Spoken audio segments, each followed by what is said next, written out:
Hi everyone, welcome to majors IAS academy.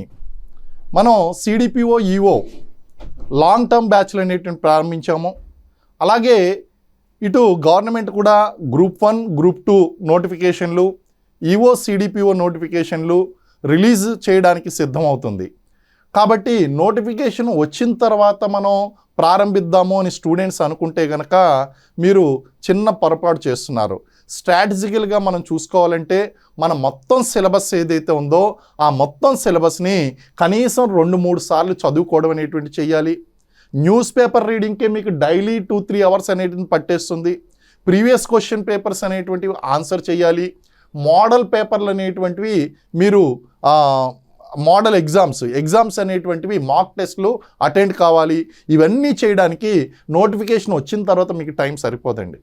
ఇవన్నీ మీరు చేయాలంటే ఈ యొక్క ప్రిపరేషన్లో ఎవరైతే ముందస్తుగా ప్రిపరేషన్ స్టార్ట్ చేస్తారో వాళ్ళే విజేతలుగా నిలుస్తారు.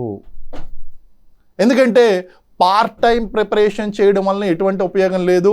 ఆల్రెడీ పార్ట్ టైం ప్రిపరేషన్ చేసేటువంటి వాళ్ళు, ముఖ్యంగా ఎంప్లాయీస్ ఎవరైతే ఉన్నారో వాళ్ళు పార్ట్ టైం ప్రిపరేషన్ చేస్తారో వాళ్ళైతే ఖచ్చితంగా ముందుగా ప్రిపేర్ అవ్వాలండి. ముందుగా ప్రిపరేషన్ స్టార్ట్ చేయాలి. అసలు పార్ట్ టైం ప్రిపరేషన్ చేసినా ఫుల్ టైం ప్రిపరేషన్ చేసినా ఎవరైతే ముందుగా ఈ యొక్క ప్రిపరేషన్ అనేటువంటిది ప్రారంభిస్తారో వాళ్ళే విజేతలుగా నిలుస్తారండి.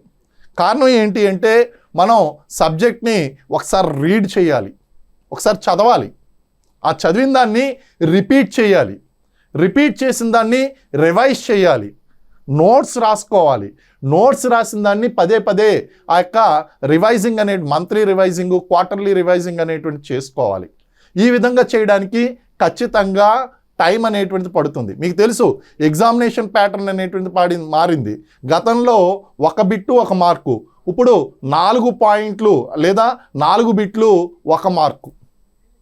అంటే ఇప్పుడు 1 బిట్టు గతంలో 4 మార్కులు 4 బిట్లుగా ఇచ్చేవారండి. ఇప్పుడు 4-5 బిట్లు కలిపి 1 బిట్టుగా ఇస్తున్నారు.